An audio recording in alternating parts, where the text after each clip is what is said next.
Now we'll see the embryologic defects of respiratory system. The first embryologic defect is corneal atresia, and it is the blockage of posterior nasal opening. Please do remember, corneal atresia is the blockage of posterior nasal opening. It most often associated with bony abnormalities of midface. It is most likely present as unilateral, which means the blockage of one posterior nasal opening, but when it's bilateral, means the blockage of both nasal openings represents an emergency and presents with the upper airway obstruction, noisy breathing, and or cyanosis, which worsens during feeding and improves with crying. It can be diagnosed by failure of passing nasopharyngeal tube and confirmed with CT scan. It is often part of multiple malformation syndromes such as Charge syndrome, which includes coloboma of eye, heart defects, atresia of cornea, restricted growth and development, genitourinary defect, and ear defects. Lung malformations. It includes pulmonary hypoplasia and bronchogenic cyst. So first we'll talk about the pulmonary hypoplasia. It is poorly developed bronchial tree with abnormal histology, which is associated with congenital diaphragmatic hernia, which is usually left-sided, and bilateral renal agenesis, which means Porter sequence. So, bronchogenic cyst caused by the abnormal budding of foregut and dilation of terminal or large bronchi. Discrete, it is discrete. The cysts are discrete, round, sharply defined, fluid-filled densities on chest X-ray, which looks like air-filled if it is infected by pathogens. Patient generally asymptomatic but can poorly drain poorly, which leads to the airway compression and recurrent respiratory infections. We'll talk about the club cells. It is a non-ciliated, low columnar or cuboidal cells with secretory granules. So, what is club cells? It is a non-ciliated, low columnar or cuboidal with secretory granules located in bronchioles.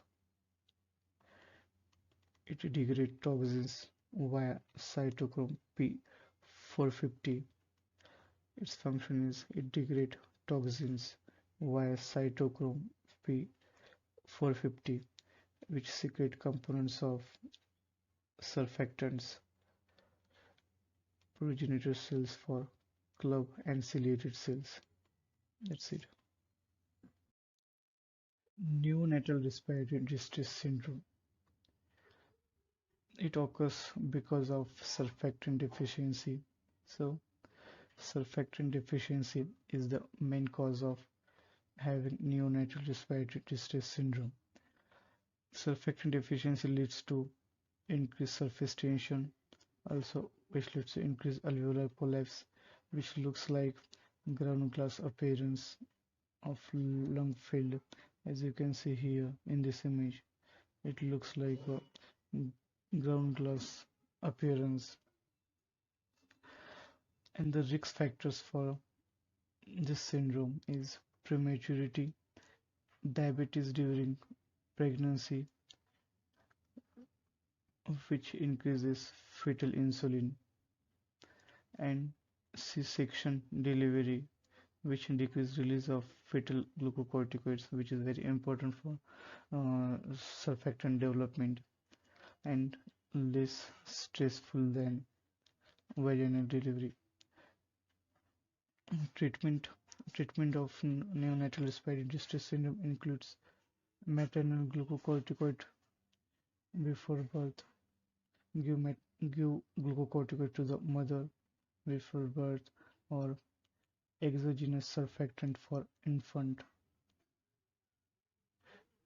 Therapeutic supplement of O2 can result in retinopathy of prematurity, intraventricular hemorrhage, and bronchopulmonary dysplasia.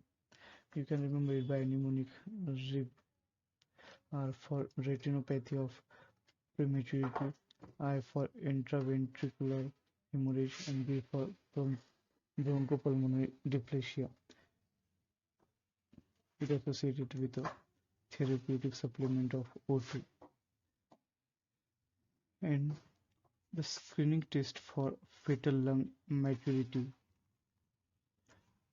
is lecithin sphingomyelin ratio in amniotic fluid. It's in healthy person it's greater than or equal to 2, and for predictive of neonatal respiratory distress syndrome is less than 1.5. And the other techniques are foam stability index and surfactant albumin ratio. As you can see in this graph here, on this side it's a concentration in milligram in percentage, and here is a gestational age. We can see that in normal healthy person, as the gestational age increases, the ELS ratio is increases, and the lecithin also increases, but this sphingomyelin is decreases. As you can see the blue shading here, it represents a mature lecithin sphingomyelin age, which is normal for healthy person, as is showing it's up to 3, means greater than 2. And as you can see here in this dark shade it shows the atrix neonatal respiratory distress syndrome, as it's below the 1.5. Persistently low oxygen tension, it is a risk factor for a PDA, which is a patent ductus arteriosus. Thanks for watching. If you find my videos are useful, then please do like, share and subscribe to my channel.